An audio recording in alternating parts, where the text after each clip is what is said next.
Élie était un prophète très célèbre, appelé par Dieu pour parler de sa part. Il vivait à l'époque du roi Akab, un mauvais roi d'Israël, mari de Jézabel, très méchante, fille d'un grand prêtre de Baal.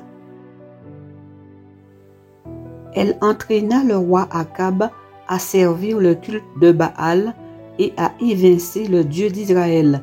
Le roi Akab a poussé tout le monde à adorer Baal et non le Seigneur. Elle fit massacrer les prophètes de Dieu. Dieu a donné à Élie le pouvoir de faire des miracles afin de lutter contre le culte de Baal.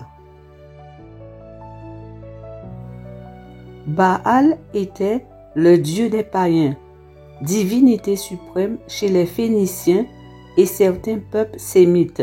C'était un faux dieu païen. Baal était considéré comme le maître de la nature. On lui attribuait le pouvoir de rendre les champs fertiles et les troupeaux féconds. La pratique de la religion de Baal s'accompagnait souvent de prostitution sacrée et fut vigoureusement combattue par les prophètes d'Israël. Le prophète Élie s'opposa au roi Akab qui vénérait le culte de Baal. Livre de 1 Roi, chapitres 18 et 19. Élie et les prophètes de Baal au mont Carmel, montagne côtière d'Israël surplombant la mer Méditerranée. La ville de Haïfa se trouve sur le flanc du mont Carmel, ainsi que les villes de Néser ou Tira Carmel. On y trouve une végétation prospérant sur des pentes rocheuses. Élie se présente devant le roi Akab. Celui-ci l'accuse d'avoir amené le malheur sur le peuple d'Israël. Élie se défend devant le roi.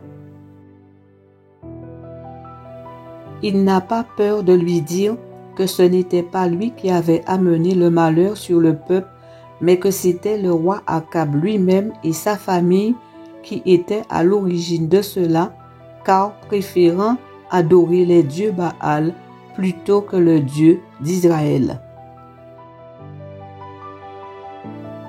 Élie veut faire savoir qui est le seul Dieu vivant.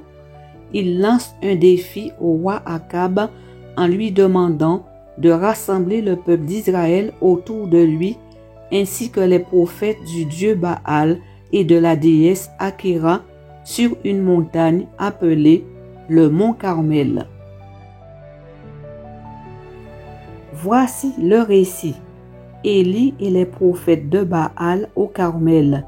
Compétition entre Baal et le véritable Seigneur, le Dieu d'Israël. Akab fit convoquer toutes les tribus d'Israël, de même que les prophètes sur le mont Carmel. Quand ils furent rassemblés, Élie s'avança devant tout le peuple et dit : « Quand cesserez-vous de sautiller tantôt sur un pied, tantôt sur l'autre?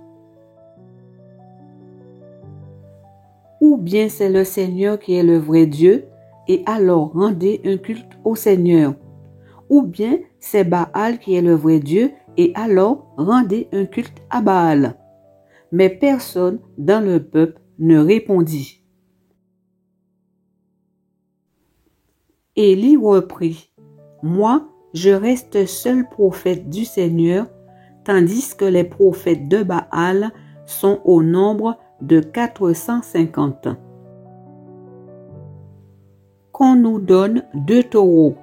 Les prophètes de Baal en choisiront un qu'ils découperont et placeront sur du bois pour l'offrir en sacrifice, mais sans allumer le feu. Je préparerai l'autre et je le placerai sur du bois, mais je n'allumerai pas non plus le feu. Ils prieront leur Dieu, et moi je prierai le Seigneur. Le vrai Dieu sera celui qui répondra aux prières en allumant le feu. Tout le peuple répondit, « Nous sommes d'accord. »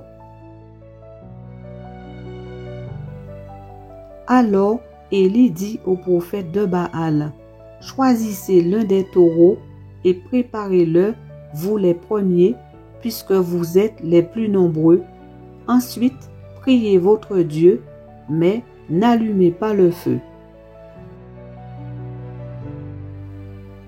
Ils prirent le taureau qu'on leur présenta, ils préparèrent le sacrifice, puis ils supplièrent Baal depuis le matin jusqu'à midi. « Baal, réponds-nous, disait-il, et ils dansaient en sautillant autour de l'autel qu'ils avaient construit. Mais ils ne reçurent pas un mot de réponse. Vers midi, Élie se mit à se moquer d'eux en disant, « Criez plus fort, puisqu'il est un Dieu. Il est très occupé, ou bien il a une obligation urgente, ou encore il est en voyage. Peut-être qu'il dort et il faut le réveiller. » Ils crièrent plus fort et selon leur coutume, ils se blessèrent volontairement avec des épées et des lances jusqu'à ce que le sang coule sur leur corps. Quand midi fut passé, ils appelèrent Baal avec encore plus d'excitation jusqu'à l'heure où l'on offre le sacrifice de l'après-midi. Mais ils ne reçurent aucune réponse, ni un mot, ni un signe. Alors Élie invita tout le peuple à s'approcher de lui. Quand ils se furent approchés, Élie se mit à réparer l'autel du Seigneur qui était en ruine. Il prit 12 pierres, nombre correspondant aux 12 tribus des descendants de Jacob. C'est à ce Jacob que le Seigneur avait déclaré, « Tu t'appelleras désormais Israël. » Avec ces pierres, il reconstruisit donc l'autel consacré au Seigneur. Il creusa tout autour de l'autel un fossé pouvant contenir une trentaine de litres.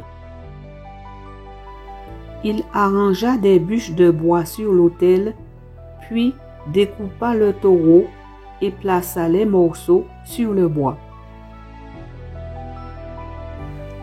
Il ordonna ensuite à ceux qui étaient là, remplissez 4 cruches d'eau et versez-les sur le sacrifice et sur le bois. Ils le firent. Élie reprit, faites-le une deuxième fois. Ils le firent. Faites-le une troisième fois, ajouta-t-il. Et ils le firent. L'eau coula tout autour de l'autel et remplit même le fossé. À l'heure où l'on présente à Dieu le sacrifice de l'après-midi, le prophète Élie s'approcha de l'autel et dit, « Seigneur Dieu d'Abraham, d'Isaac et de Jacob, montre aujourd'hui que tu es le Dieu d'Israël, que je suis ton serviteur et que c'est sur ton ordre que j'ai fait tout cela. Réponds-moi, Seigneur, réponds-moi, afin que ces gens sachent que c'est toi, Seigneur, qui es le vrai Dieu, et tu les ramèneras ainsi à leur fidélité d'autrefois. » Le Seigneur fit alors descendre du feu qui brûla le sacrifice, le bois, les pierres et la poussière, et qui fit évaporer l'eau du fossé. Lorsque les Israélites virent cela, ils s'inclinèrent tous jusqu'à terre, puis ils se mirent à crier, C'est le Seigneur qui est le vrai Dieu. C'est le Seigneur qui est le vrai Dieu. Élie leur dit, saisissez les prophètes de Baal, il ne faut pas qu'aucun d'entre eux s'échappe. Ils les saisirent donc tous. Élie les fit descendre jusqu'au bord du torrent de Kishon, et là, il les fit égorger. Un autel, c'est l'emplacement où était offert le sacrifice. Un sacrifice, c'est ce qu'on donne à Dieu pour lui rendre un culte. Le fait de tuer un animal pour restaurer une juste relation entre Dieu et l'homme.